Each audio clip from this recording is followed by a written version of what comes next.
नमस्ते साथीहरू। आज हामी यस भिडियोमा एउटा यस्तो ठाउँको बारेमा कुरा गर्दैछौँ जहाँको प्रकृति अझै जीवित छ, जहाँको इतिहासले नेपालको पहिचान बोकेको छ। हामी कुरा गर्दैछौँ कर्णाली प्रदेशको।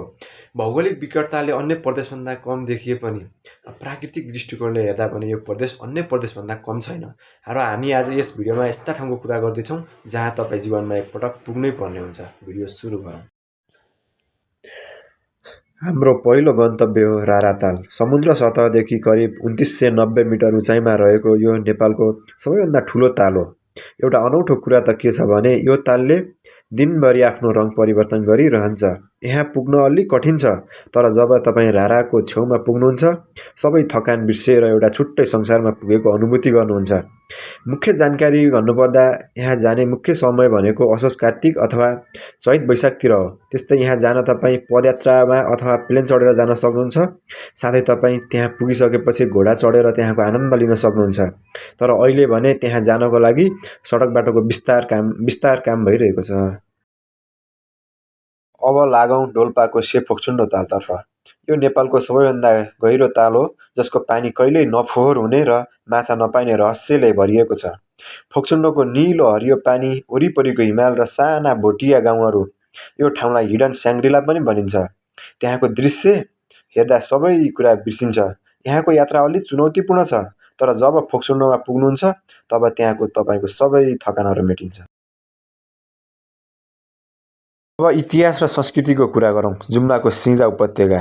यो नेपालको खस भाषा र नेपालको पहिलो राजधानी खस मल्ल राज्यको मुहान हो। यहाँका पुराना मन्दिरहरू, सिङ्जा नदी र यहाँको प्रकृतिले नेपाली भाषाको जरा कहाँबाट सुरु भयो भन्ने कुरा सिकाउँछ। यो एउटा खुला सङ्ग्रहालय जस्तै हो। तपाईँ त्यहाँ पुगेर त्यहाँको मनमोहक दृश्यको अवलोकन गर्न सक्नुहुन्छ। कतिलाई थाहा नहुन सक्छ, नेपालको सबैभन्दा अग्लो झरना कर्णालीमा छ। कालीकोटमा रहेको 381 मिटर अग्लो पचल झरना नेपालको सबैभन्दा अग्लो झरना हो। जब यो झरनाको पानी तल खस्छ, यसको आवाज र दृश्यले जो कोहीलाई रोमाञ्चित बनाउँछ।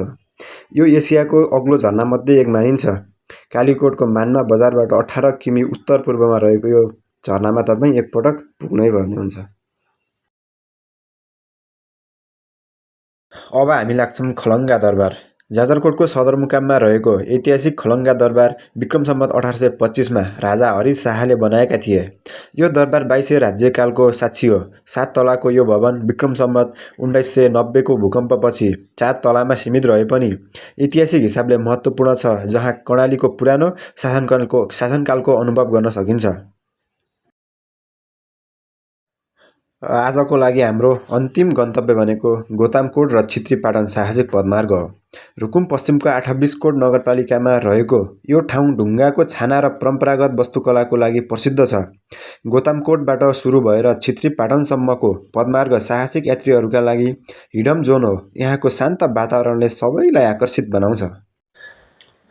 यति मात्र होइन, हुम्लाको लिमी भ्याली, सुर्खेतको काँक्रे बिहार, बुलबुले ताल, कालीकोटको देउरापाटन र बड्डादन पाटन, त्यस्तै त्रिपुरा सुन्दरी अनि दैलेखको दुल्लु जस्ता ठाउँहरूले पनि कर्णालीलाई सजाएका छन्, तर अझै पर्यटकको नजरमा पुग्नलाई सङ्घर्ष गरिरहेका छन्। यदि तपाईँ भिडियोबाट टाढा प्रकृतिको नजिक र इतिहासलाई बुझ्न चाहनुहुन्छ भने तपाईँको लागि कर्णाली प्रमुख गन्तव्य हो। तपाईँलाई यीमध्ये कुन ठाउँ सबैभन्दा उत्तम लाग्यो र सबैभन्दा धेरै मन पर्यो कमेन्ट गर्नुहोस् र यस्तै भिडियोको लागि यस च्यानललाई लाइक र सब्स्क्राइब गर्न नभुल्नुहोला। अर्को भिडियोमा भेटौँ। धन्यवाद।